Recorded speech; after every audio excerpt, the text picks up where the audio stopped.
Canadian economy ਦਾ ਵੈਸੇ ਥੋੜ੍ਹਾ ਜਿਹਾ ਕੰਪੈਰੀਜ਼ਨ ਕਰਨਾ ਵੀ ਅਟਪਟਾ ਹੀ ਲੱਗਦਾ US ਨਾਲ, ਭਾਵੇਂ ਸਾਡੇ ਨੇਬਰ ਨੇ ਬੜੇ ਉਹ ਨੇ, ਕਿਉਂਕਿ ਬਹੁਤ ਵੱਡੀ ਹੈ US ਇਕੋਨਮੀ, ਉਹਦੇ ਮੁਕਾਬਲੇ 'ਤੇ ਅਸੀਂ ਬਹੁਤ ਛੋਟੀ ਇਕੋਨਮੀ ਹੈ। Yeah, ਉਹ ਹਮੇਸ਼ਾ sir we have been 1/10 of the American। ਜਿਵੇਂ ਬੰਬੇ ਨਾਲ ਤੁਸੀਂ ਚੰਡੀਗੜ੍ਹ ਨੂੰ ਕੰਪੇਅਰ ਕਰੋ, ਇੱਦਾਂ ਦੀ ਗੱਲ ਬਣ ਜਾਂਦੀ ਹੈ। ਕਿ ਰਿਪੋਰਟ 'ਚ ਇਹ ਵੀ ਦੱਸਿਆ ਗਿਆ ਹੈ ਕਿ ਗਰੀਬੀ ਹੋਰ ਜ਼ਿਆਦਾ ਵਧੀ ਹੈ, ਪਾੜਾ ਜਿਹੜਾ ਹੈ ਅਮੀਰਾਂ ਦੇ ਅੰਦਰ ਔਰ ਗਰੀਬਾਂ 'ਚ ਵਧਿਆ। ਔਰ ਟੌਪ 5 ਬਿਲੀਅਨਰਸ ਜਿਸ ਕਿ ਐਲਨ ਮਸਕ ਵੀ ਹੋਇਆ, ਜੈਫ ਬੇਜ਼ੋਸ ਵੀ ਹੋਏਗਾ, ਅਤੇ ਇਸ ਤਰ੍ਹਾਂ ਦੇ ਲੋਕਾਂ ਦੀ ਜਿਹੜੀ ਕਹਿ ਲਓ ਕਿ ਵੈਲਥ ਹੈ ਉਹ ਪੈਂਡੈਮਿਕ 'ਚ ਡਬਲ ਹੋ ਗਈ ਸਰ। ਉਹ ਡਬਲ ਹੋ ਗਈ ਹੈ। ਆਮ ਆਦਮੀ ਦੀ ਜਿਹੜੀ ਵੈਲਥ ਹੈ ਉਹ ਬਹੁਤ ਘੱਟ ਗਈ ਹੈ। ਜਿਹੜੀ ਹਿਊਮੈਨਿਟੀ ਦਾ ਇੰਨਾ ਵੱਡਾ ਹਿੱਸਾ ਜੇ ਬੇਕਾਰ ਹੋ ਜਾਏਗਾ ਜੀ, ਉਹ ਤਾਂ ਬਹੁਤ ਵੱਡਾ ਕ੍ਰਾਈਸਿਸ ਖੜਾ ਹੋ ਜਾਊ। ਫਿਰ ਤਾਂ ਅਨਰੈਸਟ ਬਹੁਤ ਹੋ ਜਾਏਗੀ, ਕ੍ਰਾਈਮ ਬਹੁਤ ਵੱਧ ਜਾਏਗਾ। ਉਹਦੇ ਨਾਲ ਡੀਲ ਕਰਨ ਲਈ ਜਿਹੜੀਆਂ ਗਵਰਨਮੈਂਟਸ ਨੇ ਕੋਈ ਨਾ ਕੋਈ ਤਾਂ ਉਹਨਾਂ ਨੂੰ ਮਾਡਲ ਡਿਵੈਲਪ ਕਰਨੇ ਪੈਣਗੇ। ਈਵਨ ਕਾਰਪੋਰੇਟਸ ਨੂੰ ਡਿਵੈਲਪ ਕਰਨੇ ਪੈਣਗੇ। ਉਹਨਾਂ ਨੇ ਵੀ ਤੇ ਸਮਾਜ 'ਚ ਹੀ ਚੱਲਣਾ ਨਾ। AI ਨੇ ਕੋਈ ਮਾਰਸ 'ਤੇ ਥੋੜ੍ਹਾ ਚੱਲਣਾ। ਗੁੱਡ ਮਾਰਨਿੰਗ ਟੋਰਾਂਟੋ, ਤੁਸੀਂ ਸੁਣ ਰਹੇ ਹੋ ਜੀ 8:33 ਹੋ ਗਏ ਨੇ ਅਤੇ ਹੁਣ ਟਾਈਮ ਹੋ ਗਿਆ ਸਾਡਾ ਮਾਰਕੀਟ ਅਪਡੇਟ ਦਾ, ਅਤੇ ਸੁਰਿੰਦਰਪਾਲ ਜੀ ਸਾਡੇ ਕੋਲ ਆ ਗਏ ਨੇ ਜੀ। ਸੁਰਿੰਦਰਪਾਲ ਜੀ good morning. Good morning Shamil ਜੀ, ਆਪ ਜੀ ਨੂੰ ਵੀ ਔਰ ਸਾਰੇ ਹੀ ਸਰੋਤਿਆਂ ਨੂੰ ਸਤਿ ਸ਼੍ਰੀ ਅਕਾਲ, ਨਮਸਕਾਰ ਔਰ ਆਦਾਬ ਜੀ। ਅਤੇ ਮਾਰਕੀਟ ਤੋਂ ਸ਼ੁਰੂ ਕਰਦੇ ਹਾਂ ਕਿ ਅੱਜ ਮੂਡ ਕੀ ਆ ਮਾਰਕੀਟ ਦਾ, ਮਾਰਕੀਟ ਦੇ ਹਾਲਾਤ ਕੀ ਨੇ ਅੱਜ ਦੇ? ਤੁਸੀਂ ਜੇ ਸਵੇਰੇ ਦੇ ਫਿਊਚਰ ਦੇਖਦੇ ਆ ਸਰ ਤੇ ਬੜੇ ਚੰਗੇ ਦੱਸਦੇ ਆ, ਪਰ ਜੇ ਤੁਸੀਂ ਇਹ ਪੂਰੇ ਹਫ਼ਤੇ ਦੀ ਕਾਰਗੁਜ਼ਾਰੀ ਦੇਖਦੇ ਆ ਤੇ ਕੋਈ ਇੰਨੇ ਵਧੀਆ ਹਾਲਾਤ ਨਹੀਂ ਸੀ, ਖਾਸ ਤੌਰ 'ਤੇ ਟੋਰਾਂਟੋ ਸਟਾਕ ਇੰਡੈਕਸ ਲਈ।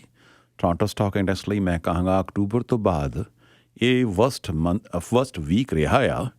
ਹਾਲਾਂਕਿ ਇਹ ਵੀਕ ਦੇ ਅੰਦਰ ਵੋਲੇਟਿਲਿਟੀ ਇਸ ਕਰਕੇ ਵੀ ਜ਼ਿਆਦਾ ਹੈ ਕਿਉਂਕਿ ਮੰਡੇ ਨੂੰ ਅਮਰੀਕਨ ਮਾਰਕੀਟ ਵਾਸ ਕਲੋਜ਼ਡ, ਅਤੇ ਜਦੋਂ ਅਮਰੀਕਨ ਮਾਰਕੀਟ ਬੰਦ ਹੁੰਦੀ ਹੈ ਤਾਂ ਫਿਰ ਇੱਥੇ ਕੋਈ ਜ਼ਿਆਦਾ ਟਰੇਡਿੰਗ ਐਕਟੀਵਿਟੀ ਨਹੀਂ ਹੁੰਦੀ। ਪਰ ਇਸ ਦੇ ਬਾਵਜੂਦ ਵੀ ਜਿਹੜੇ ਸਾਡੇ ਇੱਥੇ ਤੁਸੀਂ ਦੇਖੋ ਵੀਕਨੈਸ ਹੈਗੀ ਕਮੋਡਿਟੀ 'ਚ। ਕਮੋਡਿਟੀ ਜਦੋਂ ਵੀਕਨੈਸ ਹੁੰਦੀ ਹੈ ਉਹ ਸਾਫ਼ ਝਲਕਦੀ ਹੈ ਟੋਰਾਂਟੋ ਸਟਾਕ ਇੰਡੈਕਸ ਦੇ ਅੰਦਰ। ਖਾਸ ਤੌਰ 'ਤੇ ਆਇਲ ਦੇਖੋ, ਆਇਲ ਉੱਥੇ ਹੀ $70-72 ਪਰ ਬੈਰਲ ਹੈ। ਗੋਲਡ ਦੇ ਅੰਦਰ ਵੀਕਨੈਸ ਹੈ। ਔਰ ਜਦੋਂ ਕਮੋਡਿਟੀ ਵੀਕ ਹੁੰਦੀ ਹੈ ਅਮਰੀਕਨ ਡਾਲਰ ਸਟਰੋਂਗ ਹੁੰਦਾ ਆ, ਔਰ ਅਮਰੀਕਨ ਡਾਲਰ ਜਦੋਂ ਸਟਰੋਂਗ ਹੁੰਦਾ ਨੈਚੁਰਲੀ ਗੱਲ ਆ ਉਹਦਾ ਪ੍ਰਭਾਵ ਜਿਹੜਾ ਹੈ ਜੀ ਫਿਰ ਬਾਕੀ ਸਟਾਕ ਮਾਰਕੀਟ 'ਤੇ ਵੀ ਪੈਂਦਾ ਆ। ਅਤੇ ਇਸ ਕਰਕੇ ਸਾਡੇ ਇੱਥੇ ਕੋਈ ਇੰਨਾ ਵਧੀਆ ਹਫ਼ਤਾ ਨਹੀਂ ਰਿਹਾ। ਲੇਕਿਨ on the other side American side 'ਤੇ ਵੀ ਜਿਹੜਾ ਹੈ ਅੱਜ ਦੇ ਫਿਊਚਰ ਬਹੁਤ ਵਧੀਆ ਨੇ। ਕੱਲ੍ਹ ਵੀ ਜਿਹੜਾ ਹੈ ਨੈਸਡੈਕ, ਕਿਉਂਕਿ ਜੇ ਤੁਸੀਂ ਅਮਰੀਕਨ ਮਾਰਕੀਟ ਦੇਖਦੇ ਆ, ਦੇਖੋ ਸਾਡੇ ਕੋਲ ਤਾਂ ਇੱਥੋਂ ਇੱਕੋ ਹੀ ਇੰਡੈਕਸ ਹੈ ਟੋਰਾਂਟੋ ਸਟਾਕ ਇੰਡੈਕਸ, ਅਤੇ ਉਹਨਾਂ ਕੋਲ 3-4 ਇੰਡੈਕਸਿਸ ਅਲੱਗ-ਅਲੱਗ ਨੇ। ਰਸਲ ਹੈਗਾ, ਰਸਲ ਸਮਾਲ ਕੰਪਨੀਜ਼ ਦਾ ਹੈਗਾ, ਫਿਰ ਡਾਓ ਜੋਨਸ ਹੈਗਾ, ਡਾਓ ਜੋਨਸ ਜਿਹੜੀਆਂ ਟੌਪ 30 ਕੰਪਨੀਜ਼ ਹੈਗੀਆਂ ਨੇ, ਫਿਰ S&P ਇੰਡੈਕਸ ਹੈ, ਫਿਰ ਨੈਸਡੈਕ ਹੈ ਜਿਹੜਾ ਇਕੱਲਾ ਟੈਕਨੋਲੋਜੀ ਦਾ ਇੰਡੈਕਸ ਹੈ। ਸਾਡੇ ਕੋਲ ਟੈਕਨੋਲੋਜੀ ਦੀ ਕੀ 2-4 ਕੰਪਨੀਆਂ, ਇੱਕ ਸ਼ੋਪੀਫਾਈ ਹੋਣੀ, ਇੱਕ ਦੋ ਕੰਪਨੀ ਹੋਰ ਹੋਣੀ, ਅਤੇ ਇਸ ਤਰ੍ਹਾਂ ਦੀ ਕੋਈ ਕੰਪਨੀਆਂ ਹੈ ਨਹੀਂ ਆ। ਅਤੇ ਇਸ ਕਰਕੇ ਸਾਨੂੰ ਕੋਈ ਇੱਥੇ ਇੰਨਾ ਜ਼ਿਆਦਾ ਇਜ਼ਾਫਾ ਸਟਾਕ ਮਾਰਕੀਟ 'ਚ ਨਜ਼ਰ ਨਹੀਂ ਆਉਂਦਾ। ਲੇਕਿਨ ਅਮਰੀਕਨ ਮਾਰਕੀਟ ਦਾ ਇਜ਼ਾਫਾ ਜਿਹੜਾ ਹੈ because of the AI artificial intelligence. ਜਿਵੇਂ ਕੱਲ੍ਹ ਹੀ ਇੱਕ ਤਾਈਵਾਨ ਦੀ ਕੰਪਨੀ ਹੈ ਜੀ ਜਿਹੜੀ ਕਿ ਕਹਿ ਲਓ ਇਸ ਵਕਤ ਦੁਨੀਆ ਦੀ ਸਭ ਤੋਂ ਵੱਡੀ ਜਿਹੜੀ ਹੈ ਆਰਟੀਫਿਸ਼ੀਅਲ ਇੰਟੈਲੀਜੈਂਸ ਦੇ ਚਿਪਸ ਬਣਾਉਂਦੀ ਹੈ, ਤਾਈਵਾਨ ਸੈਮੀ ਕੰਡਕਟਰਸ। ਉਸ ਕੰਪਨੀ ਨੇ ਕਿਹਾ ਜੀ ਕਿ ਸਾਡਾ ਜਿਹੜਾ ਹੈ ਪ੍ਰੋਫਿਟ, ਹਾਲਾਂਕਿ ਅਗਲੇ ਹਫ਼ਤੇ ਉਹਨਾਂ ਨੇ ਆਪਣੀ ਕੁਆਰਟਰਲੀ ਅਰਨਿੰਗ ਦੇਣੀ ਹੈ, ਲੇਕਿਨ ਉਹਨਾਂ ਨੇ ਆਊਟਲੁੱਕ ਵਧੀਆ ਦਿੱਤੀ ਆ। ਅਤੇ ਇਸੇ ਤਰੀਕੇ ਨਾਲ ਮੈਟਾ ਨੇ ਕੱਲ੍ਹ ਕਹਿਤਾ ਸੀ, ਜਿਹੜੀ ਕਿ ਫੇਸਬੁੱਕ ਦੀ ਪੇਰੈਂਟ ਕੰਪਨੀ ਹੈ, ਉਹਨਾਂ ਨੇ ਕਿਹਾ ਜੀ ਅਸੀਂ ਬਿਲੀਅਨਸ ਆਫ ਡਾਲਰ ਦੇ ਜਿਹੜਾ ਹੈ ਐਨਵੀਡੀਆ ਦੇ ਚਿਪਸ ਲੈ ਰਹੇ ਹਾਂ। ਜਦੋਂ ਕੰਪਨੀਆਂ ਇਹੋ ਜਿਹੀਆਂ ਅਨਾਊਂਸਮੈਂਟ ਕਰਦੀਆਂ ਹੈ ਅਤੇ ਫਿਰ ਜਿਹੜੇ ਸ਼ੇਅਰ ਹੋਲਡਰ ਨੇ ਜੀ ਉਸ ਪਾਸੇ ਹਵਾ ਤੁਰ ਪੈਂਦੀ ਆ, ਅਤੇ ਸ਼ੇਅਰ ਹੋਲਡਰਸ ਜਿਹੜੇ ਆ ਸਟਾਕ ਇਨਵੈਸਟਰਸ ਨੇ ਉਹ ਇਸ ਪਾਸੇ ਤੁਰੇ ਹੋਏ ਨੇ ਕਿ ਆਰਟੀਫਿਸ਼ੀਅਲ ਇੰਟੈਲੀਜੈਂਸ ਦਾ ਜਿਹੜਾ ਕੋਈ ਅੰਤ ਨਹੀਂ ਹੈ। ਐਨਵੀਡੀਆ ਵਰਗੀ ਕੰਪਨੀ ਜਿਹੜੀ ਹੈ ਉਹਦਾ ਤੁਸੀਂ ਕਹਿ ਲਓ ਕਿ ਆਲ ਟਾਈਮ ਸਟਾਕ ਹਾਈ ਹੈਗਾ। Same thing Microsoft is also benefiting from this. In fact Microsoft 'ਤੇ ਜੀ ਹੁਣ ਬਿਲਕੁਲ ਉਸ ਕਗਾਰ 'ਤੇ ਹੈ ਕਿ ਜਿਵੇਂ ਦੀ ਨੰਬਰ 1 ਕੈਪੀਟਲਾਈਜ਼ ਕੰਪਨੀ ਜਿਹੜੀ ਸੀ ਕਿਸੇ ਜ਼ਮਾਨੇ 'ਚ ਐਪਲ ਹੁੰਦੀ ਸੀ, ਉਹਨੂੰ ਪਿੱਛੇ ਛੱਡ ਦੇਗੀ। ਔਰ ਐਪਲ 'ਤੇ ਵੀ ਜਿਹੜੀ ਹੈ ਮਤਲਬ ਥੋੜ੍ਹਾ ਜਿਹਾ ਕੱਲ੍ਹ ਥੋੜ੍ਹੀ ਜਿਹੀ ਹਰਕਤ ਨਜ਼ਰ ਆਈ ਹੈਗੀ ਆ। ਪਰ ਓਵਰਆਲ ਸਟਾਕ ਮਾਰਕੀਟ ਜਿਹੜਾ ਹੈ ਜੀ ਬੜਾ ਰੋਜ਼ੀ ਆਊਟਲੁੱਕ ਹੈਗਾ, ਅੱਛਾ ਆਊਟਲੁੱਕ ਹੈਗਾ ਉਹਦਾ। ਅਮਰੀਕਨ ਮਾਰਕੀਟ ਦਾ ਆਊਟਲੁੱਕ ਇਸ ਕਰਕੇ ਚੰਗਾ ਆ ਕਿ American economy is not stalled. America ਦੇ ਰਿਟੇਲ ਸੇਲਸ ਆਏ ਦਸੰਬਰ 'ਤੇ ਵੈਰੀ ਗੁੱਡ ਨੰਬਰਸ। ਔਰ ਸੈਕਿੰਡ ਜਿਹੜਾ ਹੈ ਕਿ ਉਹਨਾਂ ਨੂੰ ਅਮਰੀਕਾ 'ਚ ਇਹ ਜ਼ਰੂਰ ਹੈਗਾ ਕਿ ਇੰਟਰਸਟ ਰੇਟ ਜਿਹੜਾ ਹੈ ਲੰਬੇ ਟਾਈਮ ਹਾਈ ਰਹਿਣਗੇ। ਕੈਨੇਡਾ ਦੇ ਤੁਸੀਂ ਦੇਖੋਗੇ, ਕੈਨੇਡਾ ਦੇ ਹਾਲੇ ਰਿਟੇਲ ਸੇਲਸ ਆਉਣੇ ਆ। ਹਾਲੇ ਮੈਂ ਸਵੇਰੇ ਜਦੋਂ ਆਇਆ ਮੈਂ ਦੇਖੇ ਨਹੀਂ ਹੈਗੇ ਆ, ਪਰ ਨਵੰਬਰ ਦੇ ਹਾਲੇ ਰਿਟੇਲ ਸੇਲਸ ਆਉਣੇ ਆ। ਨਵੰਬਰ ਦੇ ਮੈਨੂੰ ਲੱਗਦਾ ਰਿਟੇਲ ਸੇਲਸ ਚੰਗੇ ਹੀ ਆਉਣਗੇ। ਲੇਕਿਨ ਕੈਨੇਡੀਅਨ ਇਕਾਨਮੀ ਜਿਹੜੀ ਆ ਆਲਮੋਸਟ ਸਟਾਲਡ ਹੈਗੀ ਆ ਸਰ। ਕੈਨੇਡੀਅਨ ਇਕੋਨਮੀ ਦਾ ਵੈਸੇ ਥੋੜ੍ਹਾ ਜਿਹਾ ਕੰਪੈਰੀਜ਼ਨ ਕਰਨਾ ਵੀ ਅਟਪਟਾ ਹੀ ਲੱਗਦਾ US ਨਾਲ, ਭਾਵੇਂ ਸਾਡੇ ਨੇਬਰ ਨੇ ਬੜੇ ਉਹ ਨੇ, ਕਿਉਂਕਿ ਬਹੁਤ ਵੱਡੀ ਹੈ US ਇਕੋਨਮੀ, ਉਹਦੇ ਮੁਕਾਬਲੇ 'ਤੇ ਅਸੀਂ ਬਹੁਤ ਛੋਟੀ ਇਕੋਨਮੀ ਆ। Yeah, ਉਹ ਹਮੇਸ਼ਾ sir we have been 1/10 of the American. ਜਿਵੇਂ ਬੰਬੇ ਨਾਲ ਤੁਸੀਂ ਚੰਡੀਗੜ੍ਹ ਨੂੰ ਕੰਪੇਅਰ ਕਰੋ, ਇਦਾਂ ਦੀ ਗੱਲ ਬਣ ਜਾਂਦੀ ਹੈ। ਉਹ ਤਾਂ ਖਰ ਦੋਨੋਂ ਸੇਮ ਕੰਟਰੀ ਮੈਂ ਐਗਜ਼ਾਮਪਲ ਦੇ ਰਿਹਾ ਇੱਕ। ਜੀ ਯਾ ਦੇਰ ਆਰ ਟੂ ਡਿਫਰੈਂਟ, ਲੇਕਿਨ ਫਿਰ ਵੀ ਸਰ ਐਸੀ ਗੱਲ ਨਹੀਂ, ਕੈਨੇਡਾ ਵੀ ਇੱਕ ਕਹਿ ਲਓ ਕਿ ਵਰਲਡ ਮਾਰਕੀਟ ਦੇ ਅੰਦਰ ਬੜਾ ਅੱਛਾ ਸਥਾਨ ਹੈ ਕੈਨੇਡੀਅਨ ਮਾਰਕੀਟ ਦਾ ਵੀ। ਕੈਨੇਡੀਅਨ ਜੇ ਤੁਸੀਂ ਸਟਾਕ ਮਾਰਕੀਟ ਦੇਖੋਗੇ, American, I think, counts almost 55 to 60% of the total stock market of the world. ਜੇ ਕੈਨੇਡਾ ਦੇਖੋਗੇ is almost 3%. But ਜੇ ਕੈਨੇਡਾ ਦੀ ਤੁਸੀਂ population ਦੇਖੋਗੇ compared to Canadian population is pretty good number, 3%. ਬੜੇ ਵੱਡੇ ਕੰਟਰੀਜ਼ ਨੇ ਜਿਨ੍ਹਾਂ ਦੀ ਬਿਲੀਅਨਸ population ਹੈ, ਉਹਨਾਂ ਦਾ ਵੀ ਕੋਈ ਸਟਾਕ ਮਾਰਕੀਟ 'ਚ ਇੰਨਾ ਵੱਡਾ ਉਹ ਨਹੀਂ ਹੈਗਾ, ਕਹਿਣ ਨੂੰ ਅਸੀਂ ਜੋ ਮਰਜ਼ੀ ਕਹਿੰਦੇ ਰਹੀਏ। ਪਰ ਇਸ ਤਰੀਕੇ ਨਾਲ ਜੇ ਤੁਸੀਂ ਦੇਖੋਗੇ ਤਾਂ ਕੈਨੇਡੀਅਨ ਕੋਲ, ਸਾਡੇ ਕੋਲ ਦੇਖੋ ਕਮੋਡਿਟੀਜ਼ ਦਾ ਭੰਡਾਰ ਹੈਗਾ। ਕਮੋਡਿਟੀ ਦੀ ਗੱਲ ਆਈ ਤਾਂ 2-3 ਕੰਟਰੀ ਹੀ ਜਿਹੜੇ ਆ ਉੱਭਰ ਕੇ ਆਉਂਦੇ ਆ, ਆਸਟ੍ਰੇਲੀਆ ਐਂਡ ਕੈਨੇਡਾ। ਔਰ ਕਮੋਡਿਟੀਜ਼ 'ਤੇ ਵੀਕਨੈਸ ਇਸ ਕਰਕੇ ਵੀ ਹੈ ਸਰ ਕਿ ਚਾਈਨਾ ਦੇ ਜਿਹੜੇ ਨੰਬਰਸ ਆਏ ਆ, ਚਾਈਨਾ ਦਾ GDP ਹੈ ਉਹ ਗਰੋ ਕੀਤੀ ਆਲਮੋਸਟ 5% ਦੇ ਨਾਲ। ਦੇਖੋ ਚਾਈਨੀਜ਼ ਇਕੋਨਮੀ ਕਿਸੇ ਤਰੀਕੇ ਮਤਲਬ 2 ਦਹਾਕੇ ਡਬਲ ਡਿਜਿਟ ਗਰੋ ਕਰਦੀ ਰਹੀ। ਉਹ ਪਿਛਲੇ 2 ਸਾਲ ਤੋਂ ਇਹ ਡਾਵਾਡੋਲ ਜੀ ਸਿਚੁਏਸ਼ਨ ਹੈਗੀ ਯਾਰ। ਬਹੁਤ ਸਾਰੇ ਲੋਕ ਇਹ ਮਤਲਬ ਉਮੀਦ ਲਗਾ ਕੇ ਬੈਠੇ ਆ ਵੀ ਕੈਨੇਡੀਅਨ ਚਾਈਨੀਜ਼ ਇਕੋਨਮੀ ਜਿਹੜੀ ਉੱਭਰ ਕੇ ਆਏਗੀ। ਚਾਈਨੀਜ਼ ਇਕੋਨਮੀ ਉੱਭਰੇਗੀ ਤਾਂ ਜਿਹੜੀ ਹੈ ਤੁਸੀਂ ਕਹਿ ਸਕਦੇ ਹੋ ਕਮੋਡਿਟੀਜ਼ ਦੀ ਡਿਮਾਂਡ ਜਿਹੜੀ ਜ਼ਿਆਦਾ ਵਧੂਗੀ, ਔਰ ਫਿਰ ਜਿਹੜੀ ਹੈ ਇਹ ਸਾਡੀ ਜਿਹੜੀ ਇੱਥੋਂ ਦੀ ਸਟਾਕ ਮਾਰਕੀਟ ਨੂੰ ਵੀ ਇਹ ਫਾਇਦਾ ਹੋਏਗਾ। ਪਰ China is also second largest economy, ਔਰ ਚਾਈਨਾ ਅਮਰੀਕਾ ਦੇ ਰਿਲੇਸ਼ਨ ਲਵ ਹੇਟ ਰਿਲੇਸ਼ਨਸ਼ਿਪ ਹੈਗੇ ਨੇ। ਇੱਕ ਪਾਸੇ ਤੁਸੀਂ ਚਾਈਨਾ ਤੋਂ ਮਾਲ ਵੀ ਸਸਤਾ ਮੰਗਾਉਣਾ ਚਾਹੁੰਦੇ ਆ, ਇੱਕ ਪਾਸੇ ਤੁਸੀਂ ਚਾਹੁੰਦੇ ਵੀ ਨਹੀਂ ਕਿ ਚਾਈਨਾ ਜਿਹੜਾ ਹੈ ਉਹ ਬਰਾਬਰ ਦੀ ਇਕੋਨਮੀ ਬਣ ਜਾਏ। ਸੋ ਇਸ ਤਰ੍ਹਾਂ ਦੀਆਂ ਜੋ ਇਹ ਬੜੇ ਵੈਸੇ ਕੰਟਰਡਿਕਸ਼ਨ ਹੈ। ਕੱਲ੍ਹ ਮੈਂ ਕੋਈ ਆਰਟੀਕਲ ਪੜ੍ਹ ਰਿਹਾ ਸੀ ਕਿ ਜਿਹੜੀ ਚਾਈਨਾ ਦਾ ਵੀਕ ਹੋਣਾ ਜੀ ਗਲੋਬਲ ਇਕੋਨਮੀ ਵਾਸਤੇ ਕੋਈ ਅੱਛਾ ਸਾਈਨ ਨਹੀਂ ਹੈ। ਯੈਸ, ਚਾਈਨਾ ਸਰ ਇਸ is emerging economy, second largest economy. China ਦੇ ਅੰਦਰ ਕਮੋਡਿਟੀਜ਼ ਦੀ ਕੰਜ਼ੰਪਸ਼ਨ ਬੜੀ ਹੈ ਨਾ ਸਰ।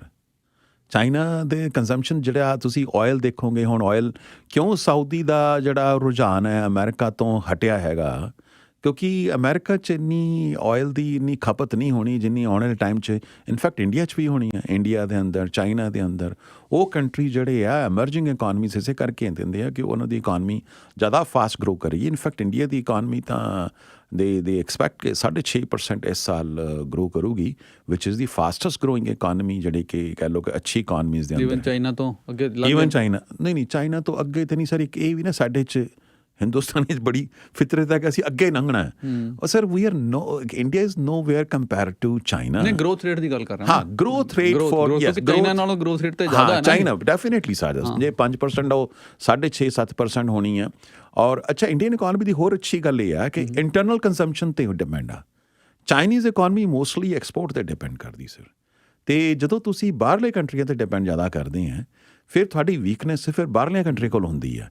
ਇੰਡੀਆ ਦੀ ਅੱਛੀ ਖਾਸੀਅਤ ਇਹ ਹੈ ਕਿ ਇੰਡੀਆ ਦੀ ਜਿਹੜੀ ਗਰੋਥ ਰੇਟ ਹੈਗਾ mostly based on internal consumption ਹੈ। ਤੁਸੀਂ ਦੇਖੋ ਇੰਡੀਆ ਦੇ ਅੰਦਰ ਹੀ ਉਹ ਆਪਣੀ ਹੀ ਕੰਟਰੀ ਦੇ ਅੰਦਰ ਈਵਨ ਆਈ ਵਾਜ਼ ਰੀਡਿੰਗ ਈਵਨ ਤੁਸੀਂ ਦੇਖੋ ਅੱਜ ਕੱਲ੍ਹ ਬੜਾ ਇੱਕ ਕੰਟਰੋਵਰਸੀ ਚੱਲੀ ਹੋਈ ਹੈ ਲਕਸ਼ਦੀਪ ਦੀ ਔਰ ਦੂਜੇ ਦੀ। So they are trying to promote within their own country. So they want tourism ਵੀ ਸਾਡੇ ਕੰਟਰੀ 'ਚ ਰਹੇ, ਸਾਰਾ ਕੁਝ ਸਾਡਾ ਹੀ ਅੰਦਰ ਰਹੇ। So which is good for that country also. So ਇਸ ਕਰਕੇ ਉਹਨਾਂ ਨੂੰ ਬਾਹਰਲੀਆਂ ਤਾਕਤਾਂ ਇੰਨੀਆਂ ਇਫੈਕਟ ਨਹੀਂ ਕਰਦੀਆਂ। But again we deflected the issue. ਵੱਧ ਪਾਪੂਲੇਸ਼ਨ ਦਾ ਫਾਇਦਾ ਵੀ ਹੈ, ਮਾਰਕੀਟ ਆਪਣੀ ਵੱਡੀ ਬਹੁਤ ਹੈ। ਯੈਸ, ਵੱਧ ਪਾਪੂਲੇਸ਼ਨ ਦਾ ਫਾਇਦਾ ਵੀ ਹੈ ਔਰ ਚਾਈਨਾ ਨੂੰ ਇਸ ਚੀਜ਼ ਹੁਣ ਸਮਝ ਆ ਰਹੀ ਹੈ ਸਰ। ਚਾਈਨਾ ਨੇ ਤੁਹਾਨੂੰ ਯਾਦ ਹੋਏਗਾ ਕਾਫੀ ਸਾਲ ਇੱਕ ਪਾਪੂਲੇਸ਼ਨ ਗਰੋਥ ਤੇ ਸਿੰਗਲ ਚਾਈਲਡ ਪਾਲਿਸੀ ਲਗਾ ਕੇ ਰੱਖੀ ਸੀ, ਹਟਾ ਦਿੱਤੀ ਹੁਣ ਔਰ ਕਈ ਸਾਲ ਤੋਂ ਹਟਾਈ ਹੋਈ ਆ। ਹੁਣ ਚਾਈਨਾ ਦੀ ਪਾਪੂਲੇਸ਼ਨ ਪਿਛਲੇ ਕੁਆਟਰ ਦੇ ਅੰਦਰ ਮਾਈਨਸ 'ਚ ਗਈ ਹੈ ਸਰ, ਗਰੋ ਨਹੀਂ ਕੀਤੀ। ਅਤੇ ਫਿਰ ਜੇ ਕੰਟਰੀ ਹੁਣ ਇਮੈਜਿਨ ਕਿ ਤੁਸੀਂ ਉਸ ਪਾਪੂਲੇਸ਼ਨ ਗਰੋਥ ਦੇ ਹਿਸਾਬ ਦੇ ਨਾਲ ਹੀ ਆਪਣੀ ਇਕੋਨਮੀ ਐਕਸਪੈਂਡ ਕੀਤੀ ਹੈ, ਇਨਫਰਾਸਟਰਕਚਰ ਐਕਸਪੈਂਡ ਕੀਤਾ ਹੈਗਾ ਆ। ਔਰ ਕੱਲ੍ਹ ਨੂੰ ਤੁਸੀਂ ਕੈਨੇਡਾ ਵੀ ਦੇਖੋ, ਕੈਨੇਡੀਅਨ ਵਾਈ ਦੇ ਕਾਲਿੰਗ ਦੀ ਇਮੀਗ੍ਰੈਂਟਸ, ਕਿਉਂਕਿ ਇੱਥੇ ਤੁਸੀਂ ਇਨਫਰਾਸਟਰਕਚਰ, ਹਾਲਾਂਕਿ ਉਹ ਗੱਲ ਅਲੱਗ ਆ, ਪੋਲੀਟਿਕਸ ਇੱਥੇ ਹੈਗੀ ਆ ਵੀ ਇਨਫਰਾਸਟਰਕਚਰ ਇੰਨਾ ਹੈ ਨਹੀਂ, ਇੰਨੇ ਵਿਦਿਆਰਥੀ ਜਾਂ ਦੂਸਰੇ ਬੰਦੇ ਬੁਲਾ ਲਏ ਆ, ਪਰ ਲੇਕਿਨ ਜੇ ਤੁਸੀਂ ਗਰੋ ਕਰਨਾ you definitely need a population also. ਅਤੇ ਸੁਰਿੰਦਰਪਾਲ ਜੀ, ਸਤਵਿੰਦਰ ਲਿਖ ਰਹੇ ਨੇ, ਗੱਲ ਆਪਾਂ ਚੱਲ ਪਈ ਸੀ ਚਾਈਨਾ ਦੀ ਅਤੇ ਉਸ ਪਾਸੇ ਦੀ ਜਿਹੜੀਆਂ ਇਹ ਈਸਟਰਨ ਇਕੋਨਮੀਜ਼ ਦੀ ਜੀ, ਕਿ ਈਵਨ ਜਿਹੜਾ EV ਦੇ ਵਿੱਚ ਵੀ ਲੇਟੈਸਟ ਇਕੋਨੋਮਿਸਟ ਦੀ ਰਿਪੋਰਟ ਹੈ ਕਿ ਚਾਈਨਾ ਜਿਹੜੀ ਲੋਕਲ ਉਹਨਾਂ ਦੀ ਕਾਰ ਮੈਨੂਫੈਕਚਰਰ ਨੇ ਉਹ ਟੈਸਲਾ ਤੋਂ ਅੱਗੇ ਨਿਕਲ ਗਿਆ। ਯੈਸ, ਚਾਈਨਾ ਦਾ ਲੋਕਲ ਮੈਨੂਫੈਕਚਰਰ ਹੈਗਾ ਜੀ BYD, ਬੋਇਡ ਕਹਿੰਦੇ ਆ ਉਹਨੂੰ। ਉਹਦੇ 'ਚ ਵਾਰਨ ਬਫੇ ਦਾ ਵੀ ਸ਼ੇਅਰ ਹੈਗਾ ਆ।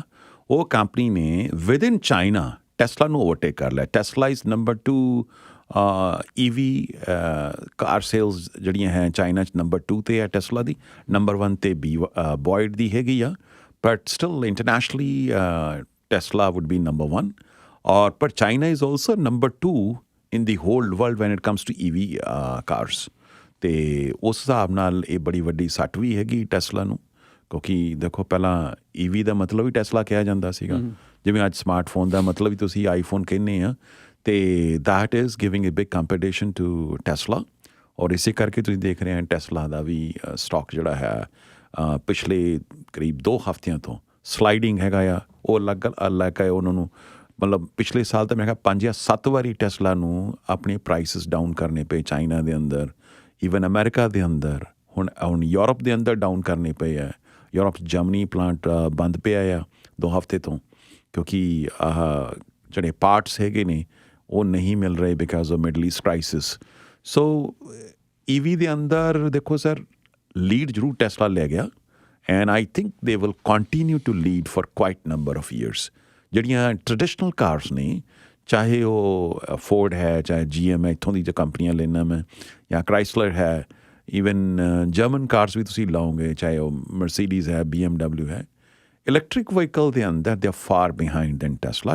It will take a long time, ਕਿਉਂਕਿ ਉਹਨਾਂ ਨੇ ਪਹਿਲਾਂ ਇਸ ਚੀਜ਼ ਨੂੰ ਐਕਸੈਪਟ ਹੀ ਨਹੀਂ ਕੀਤਾ ਸਰ। ਦੇਖੋ it was a revolutionary step to bring in a battery cars. ਮਤਲਬ 10 ਸਾਲ ਪਹਿਲਾਂ when people use to laugh at him in fact. ਪਰ ਵਿਜ਼ਨਰੀ ਲੋਕਾਂ ਦਾ ਫਿਰ ਇਹੀ ਫਰਕ ਹੁੰਦਾ ਨਾ ਜੀ। ਹਾਂ ਸਰ, ਤੁਸੀਂ ਦੁਨੀਆ ਚੇਂਜ ਕਰਦੇ ਨੇ ਉਹ, ਜਾਂ ਦੁਨੀਆ ਚੇਂਜ ਕਰਦੇ ਸਰ।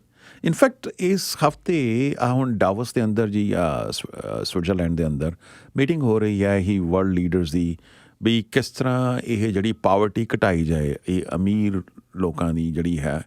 ਪਰ ਉਹਦੇ 'ਚ ਰਿਪੋਰਟ ਇੱਕ ਮੈਂ ਕੱਲ੍ਹ ਕਿਸੇ ਨੇ ਐਨਾਲਿਸਿਸ ਦੱਸਿਆ ਸੀ ਮੈਨੂੰ, ਕਿ ਰਿਪੋਰਟ 'ਚ ਇਹ ਵੀ ਦੱਸਿਆ ਗਿਆ ਕਿ ਗਰੀਬੀ ਹੋਰ ਜ਼ਿਆਦਾ ਵਧੀ ਹੈ, ਪਾੜਾ ਜਿਹੜਾ ਹੈ ਅਮੀਰਾਂ ਦੇ ਅੰਦਰ ਔਰ ਗਰੀਬਾਂ 'ਚ ਵਧਿਆ। ਔਰ ਟੌਪ 5 ਬਿਲੀਅਨਰਸ ਜਿਸ ਕਿ ਐਲਨ ਮਸਕ ਵੀ ਹੋਇਆ, ਜੈਫ ਬੇਜ਼ੋਸ ਵੀ ਹੋਏਗਾ, ਅਤੇ ਇਸ ਤਰ੍ਹਾਂ ਦੇ ਲੋਕਾਂ ਦੀ ਜਿਹੜੀ ਕਹਿ ਲਓ ਕਿ ਵੈਲਥ ਹੈ, ਉਹ ਪੈਂਡੈਮਿਕ 'ਚ ਡਬਲ ਹੋ ਗਈ ਸਰ।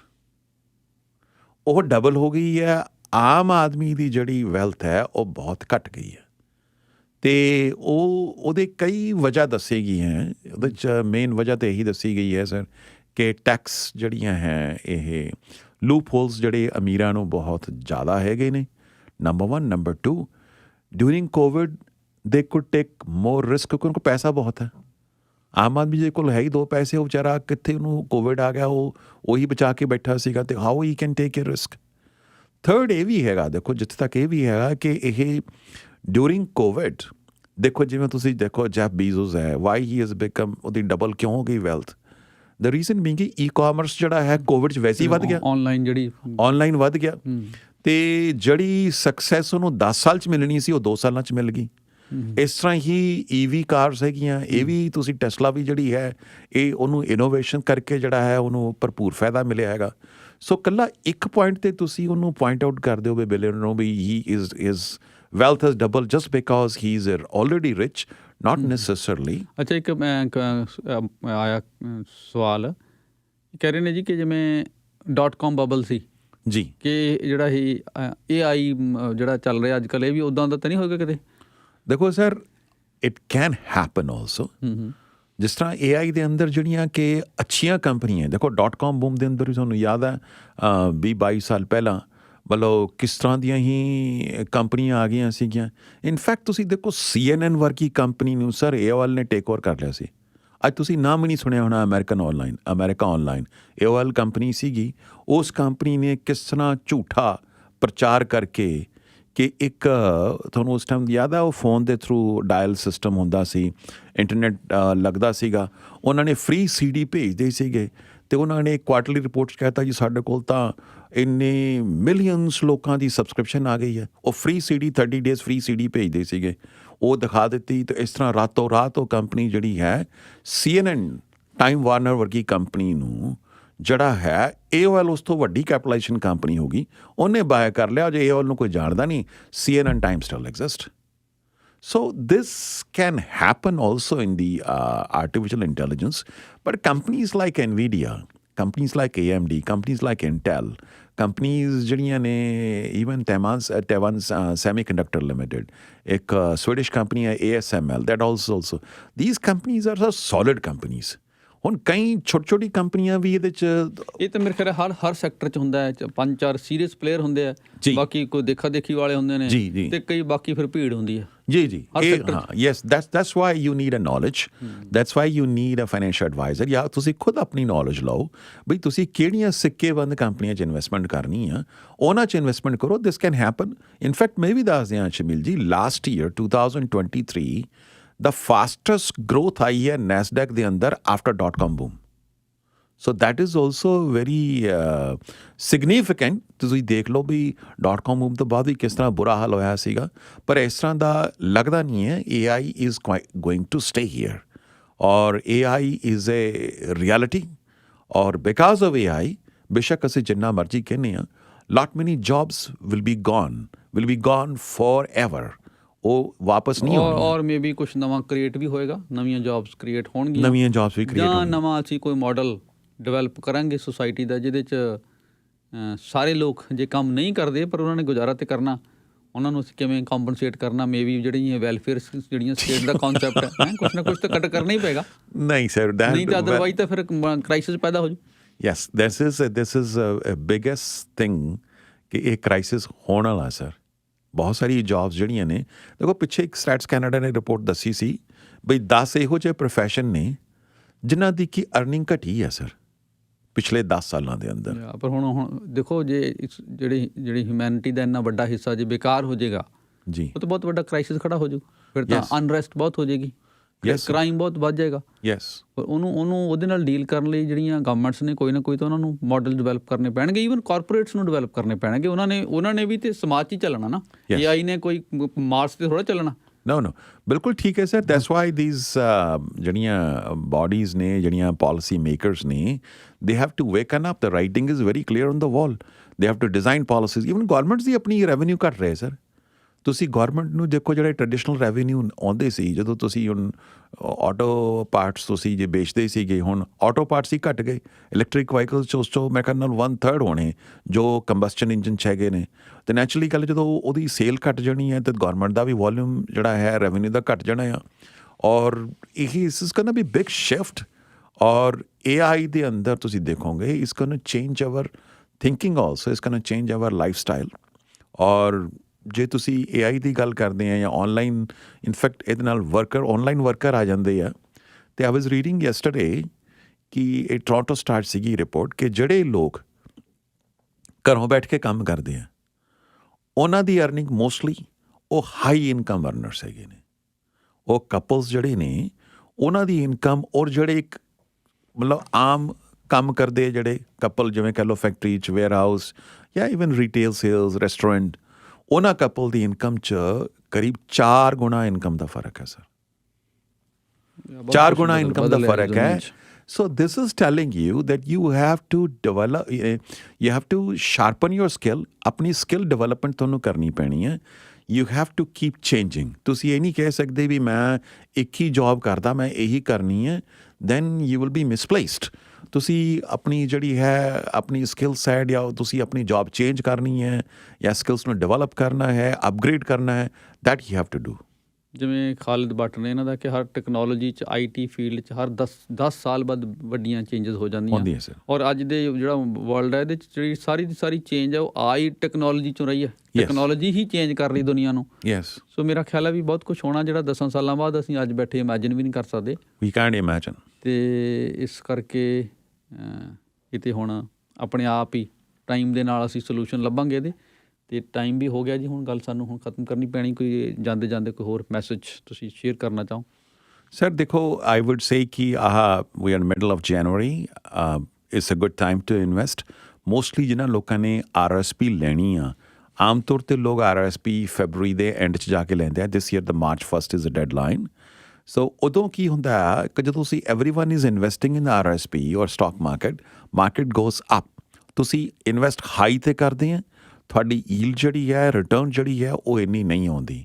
ਔਰ this is the time that you can sit down with a financial adviser and ਆਪਣੀ ਇਨਵੈਸਟਮੈਂਟ ਪਲੈਨਿੰਗ ਕਰ ਸਕਦੇ ਹੈ। ਆਪਣੇ ਜਿਹੜਾ ਅਕਾਊਂਟੈਂਟ ਹੈ ਉਹਦੇ ਨਾਲ ਵੀ ਆਪਣਾ ਟੈਕਸ ਪਲਾਨ ਕਰ ਸਕਦੇ ਆ, ਕਿਉਂਕਿ ਉਸ ਟਾਈਮ ਤੁਹਾਨੂੰ ਲਾਸਟ ਟਾਈਮ ਤੇ ਅਕਾਊਂਟੈਂਟ ਵੀ ਜ਼ਿਆਦਾ ਟਾਈਮ ਨਹੀਂ ਦੇ ਪਾਉਂਦਾ।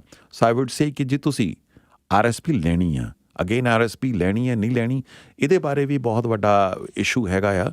ਸਿਟ down with your financial adviser, ਜੇ ਲੈਣੀ ਹੈ ਕਿੱਦਾਂ ਦੀ ਲੈਣੀ, ਇੰਡੀਵਿਜੂਅਲ ਲੈਣੀ ਹੈ ਜਾਂ ਸਪਾਊਸਲ RSP ਲੈਣੀ ਹੈ, ਕਿੰਨੇ ਦੀ ਲੈਣੀ ਆ, ਕਿੱਥੇ ਇਨਵੈਸਟਮੈਂਟ ਕਰਨੀ ਹੈ, ਆਪਣੇ ਅਕਾਊਂਟੈਂਟ ਔਰ ਫਾਈਨੈਂਸ਼ੀਅਲ ਐਡਵਾਈਜ਼ਰ ਨਾਲ ਬੈਠ ਕੇ ਉਹਨੂੰ ਪ੍ਰੀ ਪਲਾਨ ਕਰ ਲਓ। ਜੇ ਤੁਸੀਂ ਕੋਈ ਇੰਡੀਪੈਂਡੈਂਟ ਵਿਊ ਲੈਣਾ ਹੈ ਦੈਨ ਗਿਵ ਮੀ ਅ ਕਾਲ। ਮੇਰਾ ਡਾਇਰੈਕਟ ਲਾਈਨ ਨੰਬਰ ਹੈ ਜੀ 416-573-4798 416-573-4798। ਥੈਂਕ ਯੂ ਜੀ। ਸ਼ੁਕਰੀਆ ਜੀ, ਥੈਂਕ ਯੂ।